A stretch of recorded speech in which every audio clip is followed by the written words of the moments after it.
Last but not least, the sleeper hits. Not particularly basketball shoes, but just any type of shoe.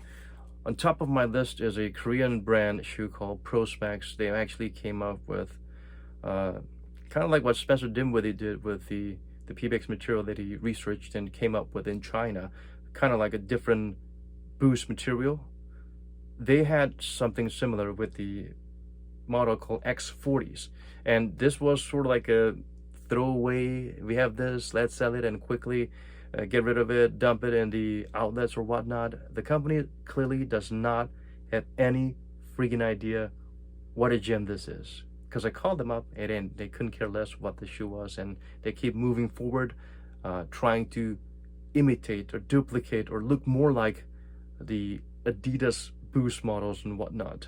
But they had something original and good with the X40s, the first X40 models. They have the X40, the second versions, which is sort of like looking like Adidas and feels as bad as Adidas Boost, the generic Boost or Bounce.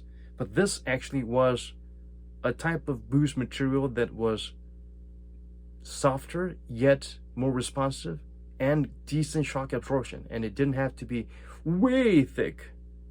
It was amazing. And even the outsole, I don't know what kind of rubber they use, it's soft yet durable, and the traction pattern is grippy as hell.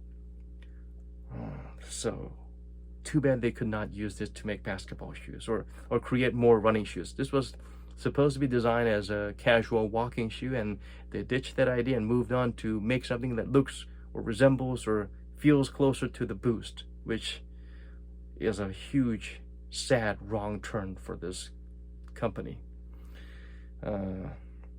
Sent a sample to one of my subscribers. He loved it. Maybe you would do a review of it someday soon.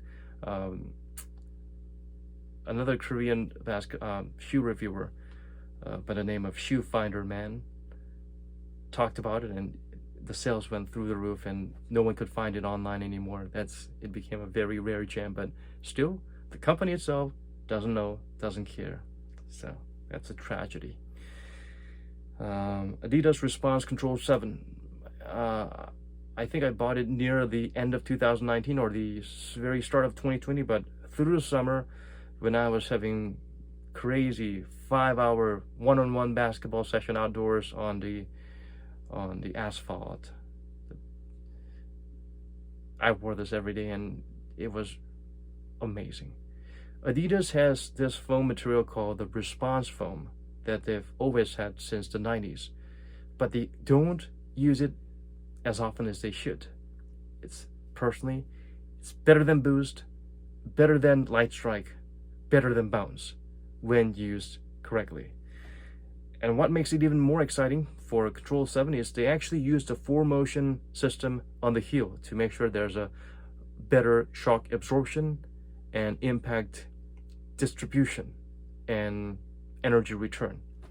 If you remember, the 4Motion circular little rubbery things, you saw it in some of the Gill Zero models and the T-Mac models, which made you wonder why couldn't Adidas continue to make models like this. So even the traction was really good. I mean, it looked like a simple traction, but it actually works anywhere. The traction was amazing and durable as well.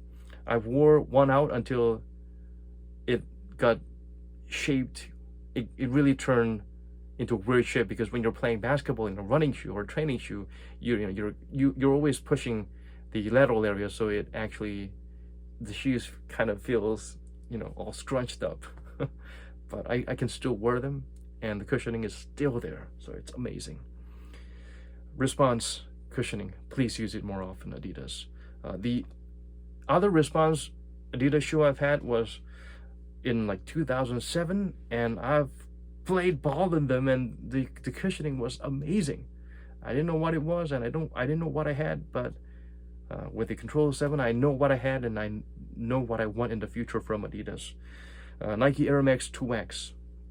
It's the kind of models that you find in supermarkets, or I guess Walmart or Kmart discount aisles, but it had a nice two air sole that's stuck on the ceiling and on the sole. They're kind of going, the two air soles are going cheek to cheek, and it's sort of like a softer, refined version of Tuned Air. It felt like an afterthought of, hey, why don't we use the Tuned Air concept in two air soles? So it's slightly thicker than a Max Air together, but as they compress pretty easily, they're not as high off the ground as Max Air. And the midsole of it was really soft, kind of like what you've seen in the Air Max 2090. Not that soft, but close to that. Sort of like the good basketball shoes you've had in the 90s that wasn't something spectacularly expensive or fancy that Nike was pushing, but it actually worked and it felt good. This is the kind of midsole that it has. It doesn't have an outsole. On the heel, it does have rubber, but on the forefoot, it's just the midsole, so traction is not great. Okay for like forward motions, but side to side, a little bit dangerous. But use this foam. I wish Nike would use this foam more and use the Max 2X concept in a greater variety. I would have loved it if they had this on the heel and the forefoot. It would have been exciting. But even with just on the heel and a soft foam on the forefoot, it felt great.